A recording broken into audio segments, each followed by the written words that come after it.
हरिस्तोत्रम्। जगज्जालपालं कचत्कण्ठमालं शरच्चन्द्रभालं महादैत्यकालं नभोनीलकायं दुरावारमायं सुपद्मासहायं भजेऽहं भजेऽहम्। सदाम्भोधिवासं गलत्पुष्पहासं जगत्सन्निवासं शतादित्यभासं गदाचक्रशस्त्रं लसत्पीतवस्त्रं हसच्चारुवक्त्रं भजेऽहं भजेऽहम्। रमाकण्ठहारं श्रुतिव्रातसारं जलान्तर्विहारं धराभारहारम् चिदानन्दरूपं मनोज्ञं स्वरूपं घृतानेकरूपं भजेऽहं भजेऽहम्। जराजन्महीनं परानन्दपीनं समाधानलीनं सदैवानवीनं जगज्जन्महेतुं सुरानीककेतुं त्रिलोकेकसेतुं भजेऽहं भजेऽहम्। कृतान्मानगानं खगाधीशयानं विमुक्तेर्निदानं हरारातिमानं स्वभक्तानुकूलं जगद्वृक्षमूलं निरस्तार्तशूलं भजेऽहं भजेऽहम्। समस्तामरेशं द्विरेफाभकेशं जगद्बिम्बलेशं हृदाकाशदेशं सदा दिव्यदेहं विमुक्ताखिलेहं सुवैकुण्ठगेहं भजेऽहं भजेऽहम्। सुरालीम्बलिष्ठं त्रिलोकीवरिष्ठं गुरूणां गरिष्ठं स्वरूपैकनिष्ठं सदा युद्धधीरं महावीरवीरं महाम्भोधितीरं भजेऽहं भजेऽहम्। रमावामभागं तलानग्रनागं कृताधीनयागं गतारागरागं मुनैन्द्रैः सुमितं सुरैः सम्परीतं गुणौधैर्गीतं भजेऽहं भजेऽहम्। फलश्रुति इदं यस्तु नित्यं समाधाय चित्तं पठेदष्टकं कण्ठहारं मुरारे स विष्णोर्विशोकं ध्रुवं याति लोकं जराजन्मशोकं पुनर्विन्दतेनो। इति श्रीमत्परमहंसस्वामी ब्रह्मानन्दविरचितं श्रीहरिस्तोत्रं सम्पूर्णम्। हरिस्तोत्रम्। जगज्जालपालं कचत्कण्ठमालं शरच्चन्द्रभालं महादैत्यकालं नभोनीलकायं दुरावारमायं सुपद्मासहायं भजेऽहं भजेऽहम् सदाम्भोधिवासं गलत्पुष्पहासं जगत्सन्निवासं शतादित्यभासं गदाचक्रशस्त्रं लसत्पीतवस्त्रं हसच्चारुवक्त्रं भजेऽहं भजेऽहम् रमाकण्ठहारं श्रुतिव्रातसारं जलान्तर्विहारं धराभारहारम् चिदानन्दरूपं मनोज्ञं स्वरूपं घृतानेकरूपं भजेऽहं भजेऽहम् जराजन्महीनं परानन्दपीनं समाधानलीनं सदैवानवीनं जगज्जन्महेतुं सुरानीककेतुं त्रिलोकैकसेतुं भजेऽहं भजेऽहम् कृतान्मानगानं खगाधीशयानं विमुक्तेर्निदानं हरारातिमानं स्वभक्तानुकूलं जगद्वृक्षमूलं निरस्तार्तशूलं भजेऽहं भजेऽहम् समस्तामरेशं द्विरेफाभकेशं जगद्बिम्बलेशं हृदाकाशदेशं सदा दिव्यदेहं विमुक्ताखिलेहं सुवैकुण्ठगेहं भजेऽहं भजेऽहम् सुरालीम्बलिष्ठं त्रिलोकीवरिष्ठं गुरूणां गरिष्ठं स्वरूपैकनिष्ठं सदा युद्धधीरं महावीरवीरं महाम्भोधितीरं भजेऽहं भजेऽहम् रमावामभागं तलानग्रनागं कृताधीनयागं गतारागरागं मुनैन्द्रैः सुमितं सुरैः सम्परीतं गुणौधैर्गीतं भजेऽहं भजेऽहम् फलश्रुति इदं यस्तु नित्यं समाधाय चित्तं पठेदष्टकं कण्ठहारं मुरारे स विष्णोर्विशोकं ध्रुवं याति लोकं जराजन्मशोकं पुनर्विन्दते नो इति श्रीमत्परमहंसस्वामिब्रह्मानन्दविरचितं श्रीहरिस्तोत्रं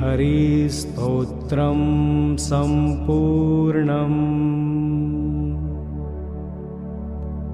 हरिस्तोत्रम्। जगज्जालपालं कचत्कण्ठमालं शरच्चन्द्रभालं महादैत्यकालं नभोनीलकायं दुरावारमायं सुपद्मासहायं भजेऽहं भजेऽहम् सदाम्भोधिवासं गलत्पुष्पहासं जगत्सन्निवासं शतादित्यभासं गदाचक्रशस्त्रं लसत्पीतवस्त्रं हसच्चारुवक्त्रं भजेऽहं भजेऽहम् रमाकण्ठहारं श्रुतिव्रातसारं जलान्तर्विहारं धराभारहारं चिदानन्दरूपं मनोज्ञं स्वरूपं घृतानेकरूपं भजेऽहं भजेऽहम् जराजन्महीनं परानन्दपीनं समाधानलीनं सदैवानवीनं जगज्जन्महेतुं सुरानीककेतुं त्रिलोकेकसेतुं भजेऽहं भजेऽहम् कृतान्मानगानं खगाधीशयानं विमुक्तेर्निदानं हरारातिमानं स्वभक्तानुकूलं जगद्वृक्षमूलं निरस्तार्तशूलं भजेऽहं भजेऽहम् समस्तामरेशं द्विरेफाभकेशं जगद्बिम्बलेशं हृदाकाशदेशं सदा दिव्यदेहं विमुक्ताखिलेहं सुवैकुण्ठगेहं भजेऽहं भजेऽहम् सुरालीम्बलिष्ठं त्रिलोकीवरिष्ठं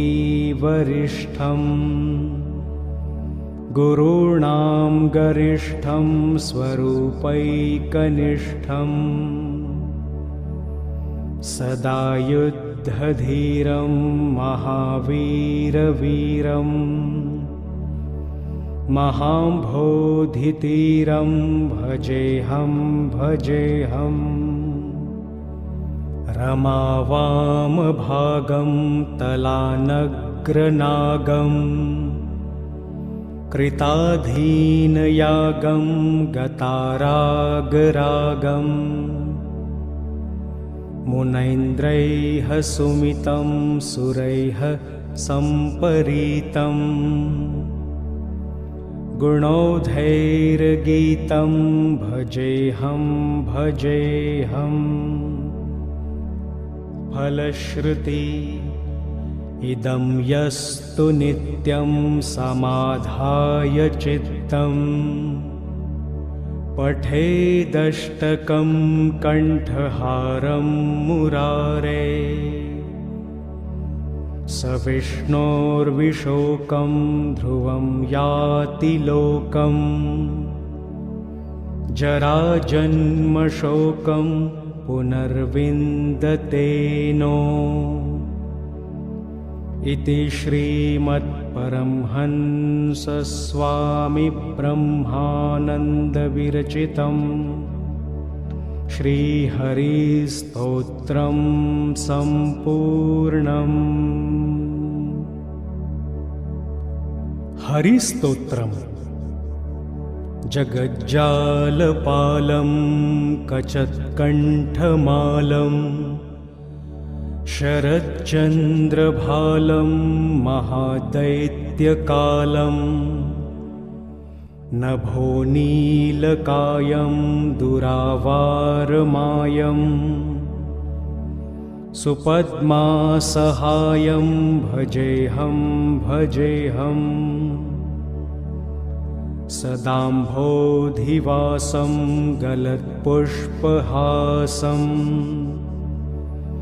जगत्सन्निवासं शतादित्यभासं गदाचक्रशस्त्रं लसत्पीतवस्त्रं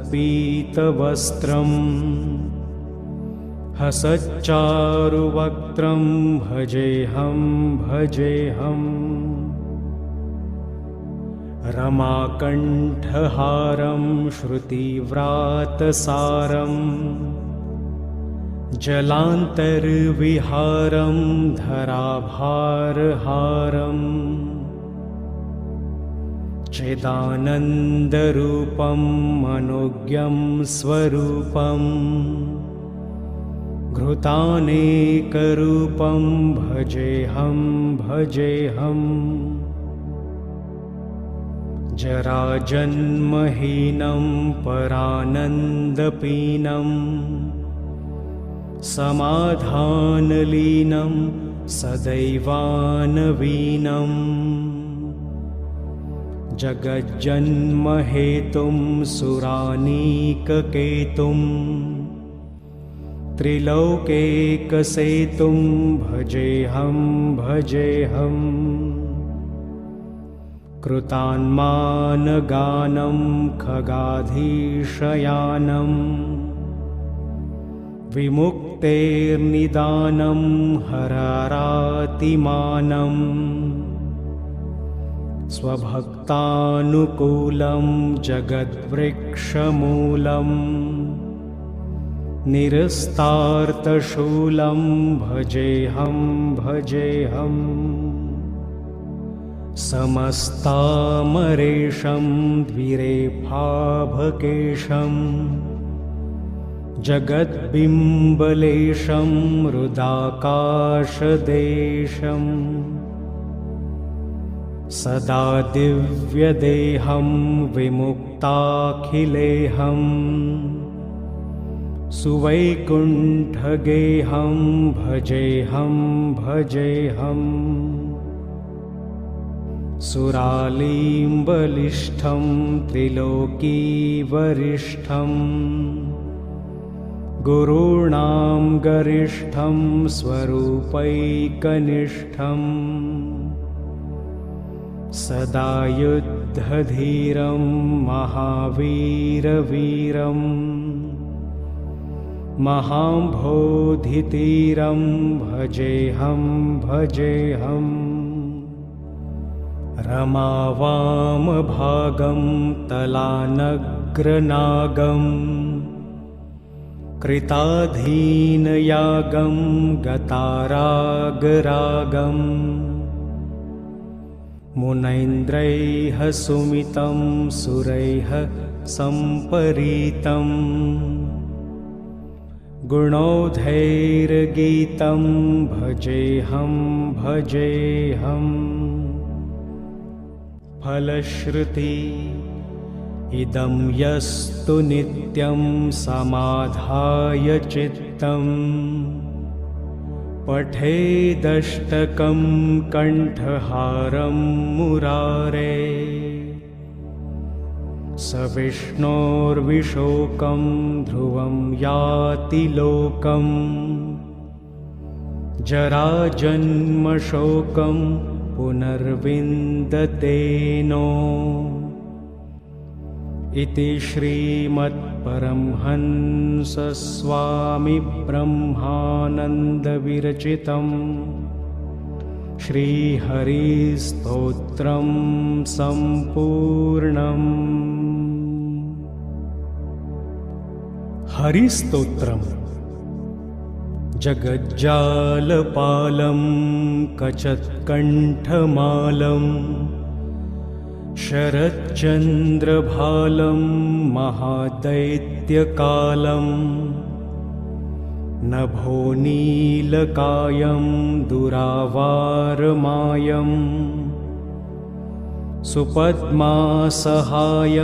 भजेऽहं भजेऽहं सदाम्भोधिवासं गलत्पुष्पहासं जगत्सन्निवासं शतादित्यभासं गदाचक्रशस्त्रं लसत्पीतवस्त्रं हसच्चारुवक्त्रं भजेऽहं भजेऽहम् रमाकण्ठहारं श्रुतिव्रातसारं जलान्तर्विहारं धराभारहारं चिदानन्दरूपं मनोज्ञं स्वरूपं घृतानेकरूपं भजेऽहं भजेऽहम् जराजन्महीनं परानन्दपीनं समाधानलीनं सदैवानवीनं जगज्जन्महेतुं सुरानीककेतुं त्रिलोकेकसेतुं भजेऽहं भजेऽहम् कृतान्मानगानं खगाधीशयानं विमुक्तेर्निदानं हरारातिमानं स्वभक्तानुकूलं जगद्वृक्षमूलं निरस्तार्तशूलं भजेऽहं भजेऽहम् समस्तामरेशं द्विरेफाभकेशं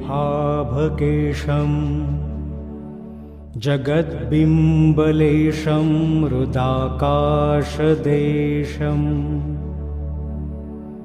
सदा दिव्यदेहं विमुक्ताखिलेहं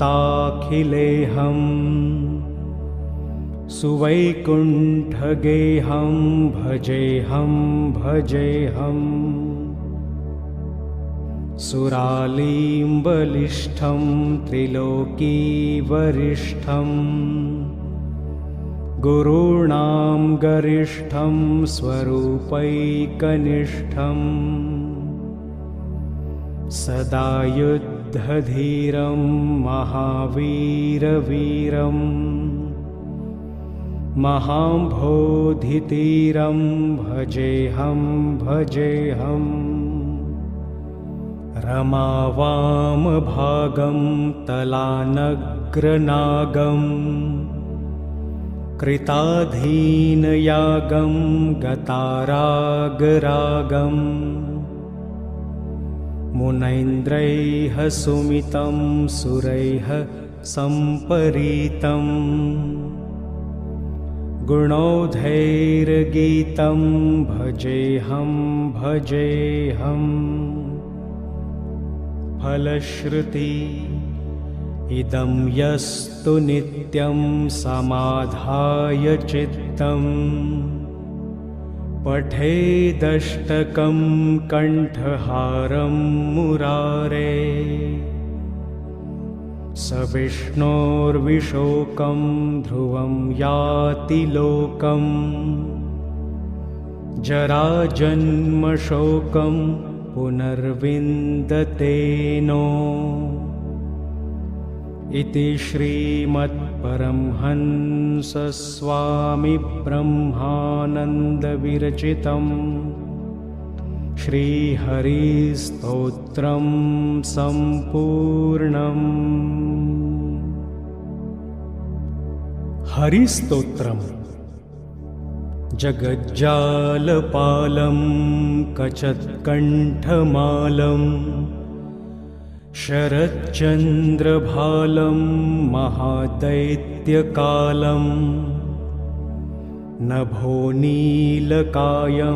दुरावारमायं सुपद्मासहायं भजेऽहं भजेऽहम् सदाम्भोधिवासं गलत्पुष्पहासं जगत्सन्निवासं शतादित्यभासं गदाचक्रशस्त्रं लसत्पीतवस्त्रं हसच्चारुवक्त्रं भजेऽहं भजेऽहम् रमाकण्ठहारं श्रुतिव्रातसारं जलान्तर्विहारं धराभारहारम् चिदानन्दरूपं मनोज्ञं स्वरूपं घृतानेकरूपं भजेऽहं भजेऽहम् जराजन्महीनं परानन्दपीनं समाधानलीनं सदैवानवीनं जगज्जन्महेतुं सुरानीककेतुं त्रिलोकेकसेतुं भजेऽहं भजेऽहम् कृतान्मानगानं खगाधीशयानं विमुक्तेर्निदानं हरारातिमानं स्वभक्तानुकूलं जगद्वृक्षमूलं निरस्तार्तशूलं भजेऽहं भजेऽहम् समस्तामरेशं द्विरेफाभकेशं जगद्बिम्बलेशं हृदाकाशदेशं सदा दिव्यदेहं विमुक्ताखिलेहं सुवैकुण्ठगेहं भजेऽहं भजेऽहम् सुरालीम्बलिष्ठं त्रिलोकीवरिष्ठं गुरूणां गरिष्ठं स्वरूपैकनिष्ठं सदा युद्धधीरं महावीरवीरं महाम्भोधितीरं भजेऽहं भजेऽहम् रमावामभागं तलानग्रनागं कृताधीनयागं गतारागरागं मुनैन्द्रैः सुमितं सुरैः सम्परीतं गुणौधैर्गीतं भजेऽहं भजेऽहम् फलश्रुति इदं यस्तु नित्यं समाधाय चित्तं पठेदष्टकं कण्ठहारं मुरारे स विष्णोर्विशोकं ध्रुवं याति लोकम् जराजन्मशोकं पुनर्विन्दतेनो इति श्रीमत्परमहंसस्वामिब्रह्मानन्दविरचितं श्रीहरिस्तोत्रं सम्पूर्णम्। हरिस्तोत्रम् जगज्जालपालं कचत्कण्ठमालं शरच्चन्द्रभालं महादैत्यकालं नभोनीलकायं दुरावारमायं सुपद्मासहायं भजेऽहं भजेऽहम् सदाम्भोधिवासं गलत्पुष्पहासं जगत्सन्निवासं शतादित्यभासं गदाचक्रशस्त्रं लसत्पीतवस्त्रम् हसच्चारुवक्त्रं भजेऽहं भजेऽहम् रमाकण्ठहारं श्रुतिव्रातसारम् जलान्तर्विहारं धराभारहारम् चिदानन्दरूपं मनोज्ञं स्वरूपम् घृतानेकरूपं भजेऽहं भजेऽहम् जराजन्महीनं परानन्दपीनं समाधानलीनं सदैवानवीनं जगज्जन्महेतुं सुरानीककेतुं त्रिलोकेकसेतुं भजेऽहं भजेऽहम् कृतान्मानगानं खगाधीशयानं विमुक्तेर्निदानं हरारातिमानं स्वभक्तानुकूलं जगद्वृक्षमूलं निरस्तार्तशूलं भजेऽहं भजेऽहम् समस्तामरेशं द्विरेफाभकेशं जगद्बिम्बलेशं हृदाकाशदेशं सदा दिव्यदेहं विमुक्ताखिलेहं सुवैकुण्ठगेहं भजेऽहं भजेऽहम्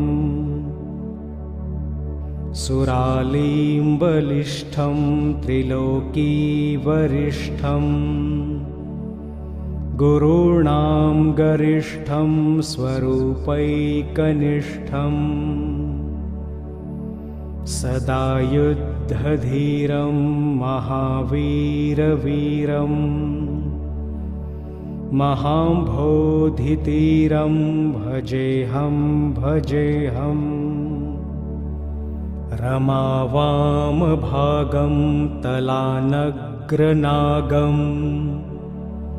कृताधीनयागं